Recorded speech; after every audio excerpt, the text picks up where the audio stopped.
भोपाल संसदीय क्षेत्र से कांग्रेस प्रत्याशी अरुण श्रीवास्तव ने पुरानी जेल स्थित स्ट्रांग रूम पहुंचकर ईवीएम की सुरक्षा का जायजा लिया। कांग्रेस प्रत्याशी ने कहा कि उन्हें जिला प्रशासन और पुलिस पर विश्वास है। पुलिस की निगरानी में ईवीएम 4 जून तक सुरक्षित रहेगी।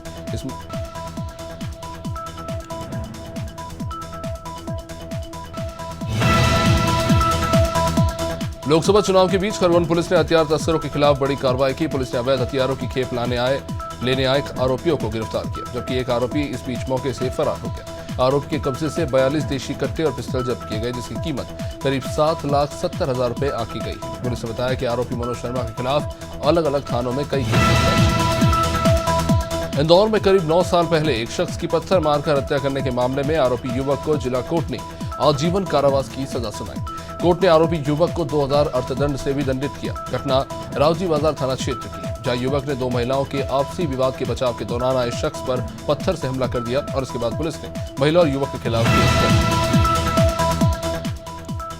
मध्य प्रदेश के मुख्यमंत्री डॉक्टर मोहन यादव ने मंदसौर के गरोठ में चुनावी सभा को संबोधित किया, जिस दौरान उन्होंने कांग्रेस पर तीखा हमला करते हुए कहा कि कांग्रेस को जब जब प्राण प्रतिष्ठा के लिए निमंत्रण मिला, कांग्रेस ने हमेशा निमंत्रण को ठुकराया। मुख्यमंत्री ने कहा कि सरदार वल्लभ भाई पटेल ने सोमनाथ मंदिर की प्राण प्रतिष्ठा के समय जवाहरलाल नेहरू को निमंत्रण दिया, लेकिन नेहरू ने निमंत्रण स्वीकार कर दिया। जबलपुर में बदमाश लगातार सनसनीखेज वारदातों को अंजाम देकर शहर को दहशत फैला रहे हैं। ताजा मामला घमापुर थाना इलाके से सामने आया, जहां एक शातिर बदमाश ने घर में बम फेंका, लेकिन बमबारी से पहले बदमाश ने जो किया वो काफी चर्चा में है। क्षेत्र में रहने वाले बदमाश आनंद ठाकुर ने मान सिंह ठाकुर के घर में बम तो फेंका, गोली भी चलाई। बमबारी से पहले उसने घर के पास बने मंदिर में प्रणाम किया। वहीं देश भर में सत्तू अमावस्या मनाई गई। इस मौके पर रेटी में श्रद्धालु मां नर्मदा नदी के तट पर पहुंचे, जहां सभी ने नदी में आस्था की डुबकी लगाई और नर्मदा नदी में स्नान कर पूजा पाठ की। बता दें आपको कि इस अमावस्या पर सत्तू दान करने का महत्व है, जिसके चलते श्रद्धालु भी नर्मदा तट पर सत्तू का दान करते हैं, साथ ही अपनी आस्था के अनुसार दान करते हैं। मध्य प्रदेश में इन दिनों गर्मी के तीखे तेवर देखने को मिल रहे हैं। दिन के साथ रात के तापमान में भी लगातार बढ़त देखने को मिल रही है। इसी बीच प्रदेश में सबसे अधिक तापमान दमोह में 44 डिग्री दर्ज किया गया। मौसम विभाग की माने तो आने वाले 4 दिनों तक मौसम में कोई बदलाव नहीं होगा। साथ ही खंडवा, खरगोन समेत 9 शहरों में हीट वेव चलने के भी आसार हैं। तो भोपाल में सीजन का सबसे ज्यादा 42 डिग्री सेल्सियस तापमान दर्ज किया। हाईकोर्ट ने कांग्रेस प्रत्याशी संजय शर्मा की कंपनी को नोटिस जारी किया। उनकी कंपनी पर पेसा एक्ट का उल्लंघन कर अवैध रेत खनन के आरोप लगे। जानकारी के मुताबिक रेत के खनन को लेकर मंडला के जनपद उपाध्यक्ष संदीप सिंगोर ने हाईकोर्ट में याचिका दायर की, जिसमें मंडला से रेत का भारी मात्रा में उत्खनन कर जबलपुर में अवैध भंडारण करने के आरोप लगे। मुरादाबाद जिले के 2 गांव फोंदापुर और तुमड़िया कला में तेंदुए ने किसानों पर हमला कर दिया, जिससे आधा दर्जन से ज्यादा किसान घायल हो गए। इसकी सूचना ग्रामीणों ने ही पुलिस को दी। पुलिस ने आनन फानन में घायलों को अस्पताल पहुंचाया। बता दें कि थाना डिल्लारी क्षेत्र में किसान गन्ने के खेत में पानी डाल रहे थे, तभी अचानक तेंदुए ने किसान पर हमला कर दिया।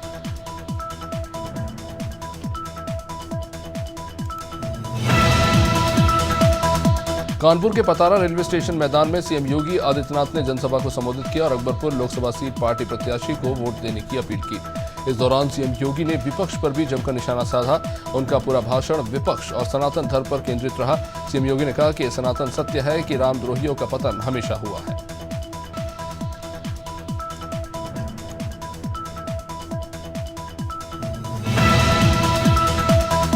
महराज पुलिस की टीम ने भारत नेपाल की सीमा से सटे मोतीपुर के जंगल से अवैध हथियार फैक्ट्री का पर्दाफाश किया और एक युवक को गिरफ्तार कर लिया। उसके कब्जे से आधा दर्जन से अधिक अवैध तमंचे समेत हथियार बनाने के उपकरण बरामद किए गए। पकड़े गए हथियारों का इस्तेमाल लोकसभा चुनाव के दौरान अशांति फैलाने के लिए किए जाने की भी बात कही जा रही है।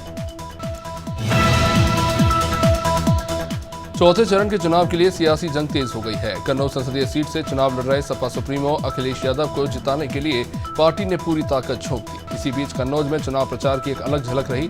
दरअसल सपा प्रत्याशी अखिलेश यादव के चुनाव प्रचार के लिए उनकी बेटी आदिति यादव ने खूब पसीना बहाया। समाजवादी पार्टी के मुखिया अखिलेश यादव शाजापुर दौरे पर रहे, जहां उन्होंने सपा गठबंधन प्रत्याशी ज्योत्सना कश्यप और ददरोल विधानसभा उपचुनाव प्रत्याशी अवधेश वर्मा के समर्थन में विशाल जनसभा की। इस दौरान अखिलेश यादव ने बीजेपी पर जमकर निशाना साधा। यादव ने कहा कि उत्तर प्रदेश का बेरोजगार युवा और किसान अपने वोट से बीजेपी को जवाब देगा। वाराणसी में सरकारी कागजों पर मर चुके संतोष मूरत सिंह लोकसभा चुनाव का नामांकन करने कलेक्ट्रेट पहुंचे। इस दौरान उनका हाई वोल्टेज ड्रामा देखने को मिला। उन्होंने पुलिस पर उत्पीड़न के आरोप लगाते हुए कलेक्ट्रेट गेट पर धरना दिया। इसके बाद पुलिस के आला अधिकारियों ने उनको समझा बुझाकर नामांकन के लिए जरूरी दस्तावेज के साथ आने के लिए कहा। हालांकि बाद में संतोष मूरत पेपर वर्क पूरा करने के लिए चले। शोले फिल्म में एक सीन था जिसमें हीरो पानी की टंकी पर चढ़ के हीरोइन से शादी करने की बात करता है। लोग उसे नीचे उतारने के लिए मनाते रहते हैं। फिर कुछ ऐसा ही मामला सामने आया अम्बेडकर नगर में, जहां एक सरफिरा आशिक हाई टेंशन पोल पर जा चढ़ा और अपनी प्रेमिका के साथ शादी करने की जिद पर अड़ गया। उसे नीचे उतारने के लिए पुलिस और उसकी प्रेमिका मनुहार करती रही। खरगोन शहर के काजीपुर में बीती रात एक तलाकशुदा पत्नी की पति ने दुपट्टे से गला घोंटकर हत्या कर दी। घटना के बाद आरोपी खुद ही थाने पहुंचा और पुलिस को बताया कि उसने अपनी तलाकशुदा पत्नी की जान ले ली है। इसके बाद पुलिस ने आरोपी को गिरफ्तार किया। इस घटना को लेकर मृतका की मां ने बताया कि महिला की शादी करीब 5 साल पहले महाराष्ट्र के मलकापुर निवासी सलीम के साथ हुई थी। बहुजन समाज पार्टी की प्रमुख मायावती ने अपने भतीजे आकाश आनंद से सभी जिम्मेदारियां छीन ली। बसपा प्रमुख ने मंगलवार देर रात आकाश आनंद को उत्तराधिकारी और नेशनल कोऑर्डिनेटर के पद से हटा दिया। मायावती ने स्पष्ट किया कि आकाश के पिता आनंद कुमार पार्टी में अपनी जिम्मेदारियां निभाते रहेंगे। ये एक्शन तीसरे चरण की वोटिंग खत्म होने के बाद लिया गया है। कानपुर में भाइयों के विवाद में बहन की जान चली गई। ये मामला साड़ थाना क्षेत्र के बीरसिंहपुर गांव का। भाइयों में रुपए के लेन देन को लेकर विवाद हुआ। इस बीच जब विवाहित बहन दोनों में आपसी सुलह कराने आई तो भाई ने गोली मारकर उसकी ही हत्या कर दी और फिर वहां से फरार हो गया। घटना की सूचना मिलने के बाद पुलिस वहां पहुंची और भाई को हिरासत में लेकर कार्रवाई शुरू की।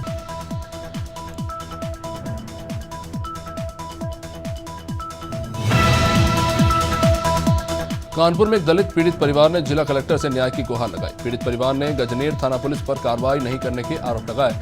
यह पूरा मामला गजनेर थाना क्षेत्र के भदेसा गांव का। पीड़ित परिवार का कहना है कि उनकी लड़की को गांव का ही एक युवक बहला फुसला कर अपने साथ ले भागा, लेकिन पुलिस ने 2 महीने बीत जाने के बाद भी अभी तक मामले में कोई कार्रवाई नहीं की।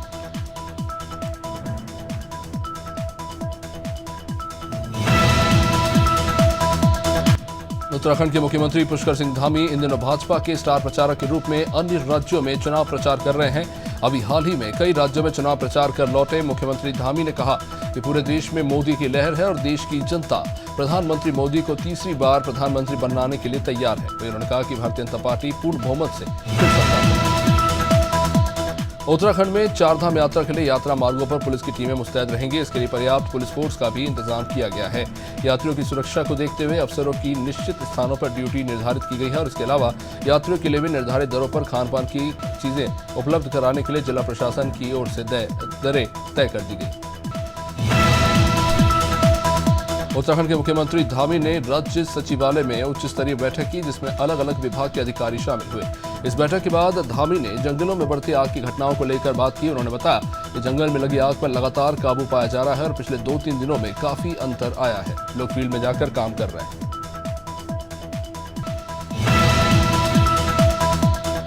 उत्तराखंड के काशीपुर में मेधावी विद्यार्थियों को सम्मानित किया गया। अजय भरतिया सरस्वती विद्या मंदिर के इन विद्यार्थियों ने 10वीं बोर्ड परीक्षा में अच्छे अंक हासिल किए हैं। भाजपा के वरिष्ठ नेता राम मल्होत्रा की पहल पर आयोजित इस सम्मान समारोह में इन विद्यार्थियों ने बढ़ चढ़कर हिस्सा लिया।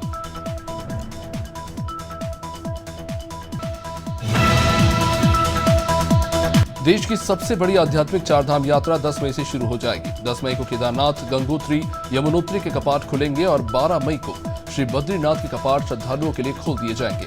इससे पहले गंगोत्री धाम के रावल श्री प्रकाश महाराज हरिद्वार के मां मनसा देवी चरण पादुका मंदिर पहुंचे, जहां उन्होंने संतों के साथ मां मनसा देवी से की पूजा। उत्तराखंड में वनाग्नि की बढ़ती घटनाओं को लेकर मुख्यमंत्री धामी अब एक्शन में है। वनाग्नि नियंत्रण में लापरवाही बरतने पर पहली बार बड़ी कार्रवाई की गई है और लापरवाही बरतने को लेकर 10 वनकर्मियों को तत्काल सस्पेंड कर दिया गया और 7 के खिलाफ विभागीय कार्रवाई की गई। इस कार्रवाई से विभाग में भी हड़कंप मचा हुआ है। हालांकि प्रमुख वन संरक्षक धनंजय मोहन का कहना है कि प्रदेश में फायर वॉचर को तैनात किया गया। सूर्यानगर में रानी सूर्यमुखी महाविद्यालय के पास कृष्णकुंज बनाया गया, लेकिन अब तक कृष्णकुंज का निर्माण पूरा नहीं हो पाया। चेकर टाइल्स भी अब तक पूरे नहीं लग पाए हैं और अब तक चेकर टाइल्स का काम पूरा ना होने से भी यहाँ पर समय बर्बाद हो रहा है। लाखों रुपए खर्च होने के बाद भी कृष्णकुंज का निर्माण अधूरा पड़ा है।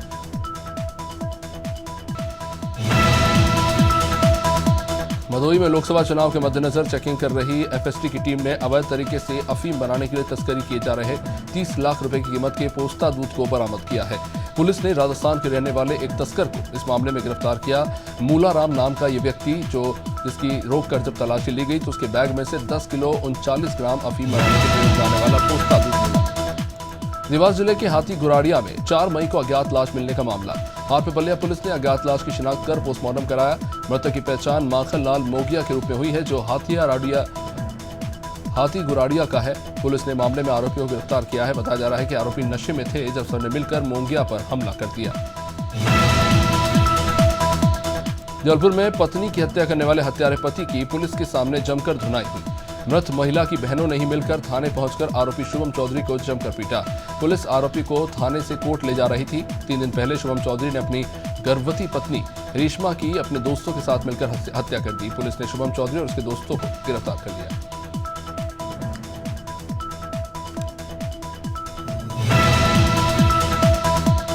बीएड के 4 छात्रों ने पीजी कॉलेज प्रशासन पर प्रवेश पत्र के नाम पर अवैध वसूली करने के आरोप लगाए हैं। कॉलेज प्रशासन की मनमानी के चलते प्रवेश पत्र न मिलने से 4 छात्रों की परीक्षा छूट गई। 4 छात्रों ने कॉलेज प्रशासन पर प्रवेश पत्र के नाम पर अवैध वसूली सहित कई गंभीर आरोप लगाए।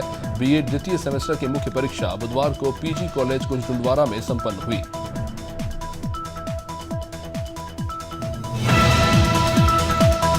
कोरबा में तेज रफ्तार कार अनियंत्रित होकर कई बार पलटी और खेत में जा घिरी।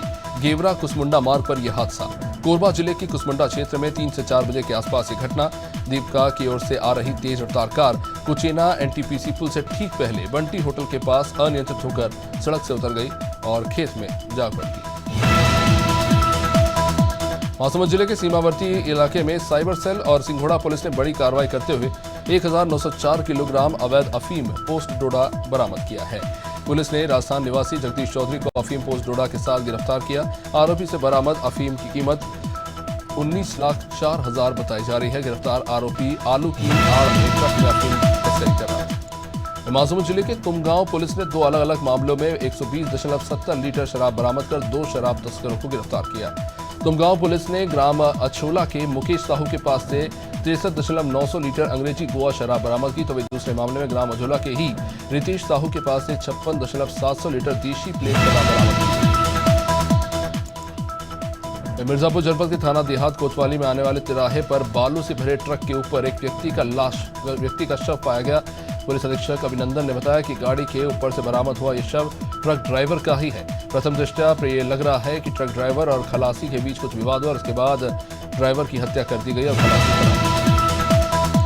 सूरजपुर में नवविवाहिता की मौत के मामले में पुलिस ने खुलासा किया। पुलिस ने आरोपी पति को गिरफ्तार किया है। पुलिस की पूछताछ में पता चला कि आरोपी पति ने अपना गुनाह कबूल करते हुए बताया कि पत्नी का किसी से अफेयर चल रहा था और इसी को लेकर दोनों के बीच झगड़ा हुआ और गुस्से में उसने दुपट्टे से पत्नी का मुंह दबाकर उसकी जान ले ली। रायपुर में डीएड डिप्लोमा धारकों की टीम शिक्षा मंत्री बृजमोहन अग्रवाल के निवास पर पहुंची, जहां उन्होंने शांतिपूर्ण तरीके से अपनी मांगों को रखा। छात्रा का कहना है कि बीएड डीएड मामले में 6 महीने पहले कोर्ट ने फैसला सुनाया था, लेकिन अब छत्तीसगढ़ में चुनाव खत्म हो चुके हैं तो शिक्षा मंत्री को आदेश पारित करना चाहिए। उन्होंने ये भी कहा कि अगर उनकी मांगों को पूरा नहीं किया गया तो वे आंदोलन करेंगे। छत्तीसगढ़ के मुख्यमंत्री विष्णुदेव साय अब लोकसभा चुनाव में प्रचार के लिए ओडिशा दौरे के लिए रवाना हो गए। इस दौरान पत्रकारों से चर्चा में साय ने कहा कि लोकतंत्र के महापर्व के तीसरे चरण के साथ ही छत्तीसगढ़ सभी सीटों पर चुनाव समापन हो गया है। उन्होंने कहा कि यहां अच्छे से चुनाव संपन्न हुआ और भरोसा है कि सभी से अच्छे जो फीडबैक मिले हैं उसमें बीजेपी जीत रही है। छत्तीसगढ़ के उप मुख्यमंत्री विजय शर्मा ने कम वोटिंग को लेकर अपनी प्रतिक्रिया दी। साथ ही उन्होंने कहा कि छोटे शहरों और आदिवासी क्षेत्रों में मतदान उत्साह के रूप में होता है, लोग बढ़ चढ़कर इसमें हिस्सा लेते हैं।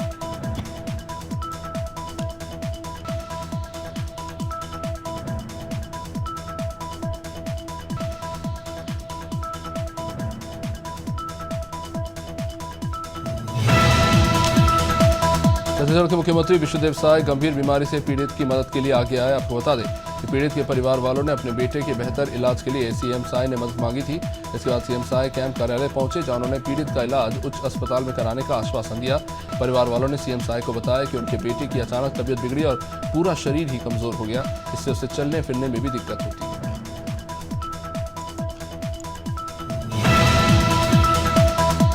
गरियाबंद में आरोपी पर थर्ड डिग्री का इस्तेमाल करने का ये मामला। आरोपी ने अभ्यारण्य इलाके में 25 दिन पहले भालू का शिकार किया था। एंटी पोचिंग टीम ने भालू के अवशेष जब्त कर जांच शुरू की और इस बीच टीम ने आरोपी हजारी गोंड को गिरफ्तार किया। मंगलवार को उसे न्यायालय में पेश किया गया।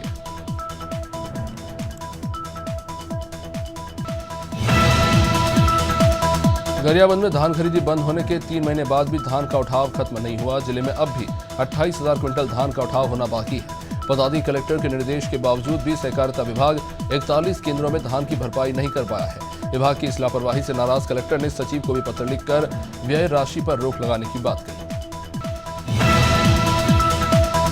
नक्सल की बेटी काजल रानी ने कड़े संघर्ष के बाद न्यायाधीश बनकर जिले का मान बढ़ाया। न्यायाधीश बनकर पहली बार लक्सर पहुंची काजल रानी का क्षेत्र के लोगों ने फूल मालाओं से स्वागत किया। काजल रानी के पिता वरिष्ठ अधिवक्ता महक सिंह ने कहा कि उनकी बेटी ग्रेजुएशन करने के बाद कई सालों से सिविल जज की तैयारी कर रही थी, इसमें आखिरकार वो सफल। राज्यपाल गुरमीत सिंह ने विकासनगर के सेलाकुई स्थित संगोद पौधा केंद्र पहुंचकर प्लांटेशन का जायजा लिया। इस मौके पर उन्होंने कहा कि हम एरोमेटिक क्षेत्र में क्रांति ला सकते हैं और इसे लेकर काम किया जा रहा है। बता दें कि संगोद पौधा केंद्र में किसानों को जड़ी बूटी से आय कैसे प्राप्त करें, इसको लेकर ट्रेनिंग दी जाती है। साथ ही किसानों को बंजर जमीन पर लेमन ग्रास और पीपरमेंट की खेती का तरीका बताया गया। उत्तराखंड में चारधाम यात्रा और पर्यटन सीजन को लेकर परिवहन विभाग अलर्ट मोड पर है। मसूरी और आसपास के क्षेत्र में रैश ड्राइविंग और यातायात नियमों का उल्लंघन करने वालों के खिलाफ कार्रवाई शुरू कर दी गई है। एआरटीओ राजेंद्र विराटिया ने मसूरी देहरादून मार्ग पर पिछले 2 दिनों में 89 वाहनों के चालान काटे। साथ ही 6 टैक्सी और स्कूटियों को सीज किया गया, जबकि एक ओवरलोडेड बस पर चालान काटा। उत्तराखंड के जंगलों में लगी आग के चलते कई हेक्टेयर जंगल जल गए हैं। वहीं प्रदेश सरकार वनाग्नि की घटनाओं को रोकने के लिए जो भी तमाम व्यवस्थाएं की जा रही है उसमें नाकाम हो रही है, जिससे विपक्ष में भी इसको लेकर सवाल उठाए हैं। कांग्रेस विधायक सुमित हृदयेश ने आरोप लगाया कि इस समय पूरा उत्तराखंड वनाग्नि के संकट से जूझ रहा है। प्रदेश के मुखिया पुष्कर सिंह धामी रुद्रप्रयाग पहुंचे। रतुड़ा हेलीपैड पर जिलाधिकारी सौरभ गहरवार और पुलिस अधीक्षक विशाखा अशोक भड़ाड़े ने उनका स्वागत किया। इसके बाद सीएम धामी ने रतुड़ा इंटर कॉलेज के पास जंगल में पिरूल एकत्रित किया और अधिकारियों के पिरूल नीति का प्रचार प्रसार करने के निर्देश दिए।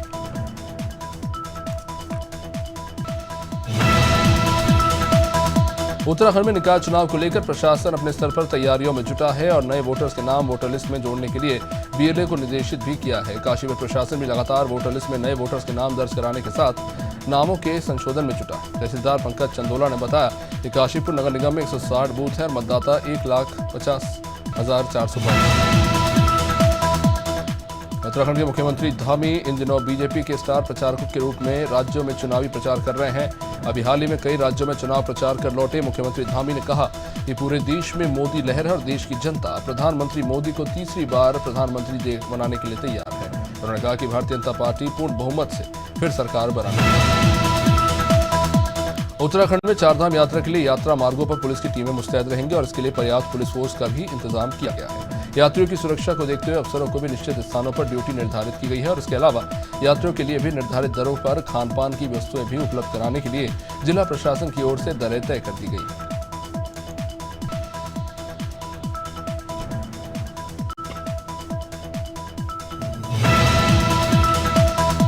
उत्तराखंड के मुख्यमंत्री धामी ने राज्य सचिवालय में उच्च स्तरीय बैठक की, जिसमें अलग अलग विभाग के अधिकारी शामिल हुए। बैठक के बाद सीएम धामी ने जंगलों में बढ़ती आग की घटना को लेकर बात की। उन्होंने बताया कि जंगल में लगी आग पर लगातार काबू पाया जा रहा है। पिछले 2-3 दिनों में काफी अंतर आया है।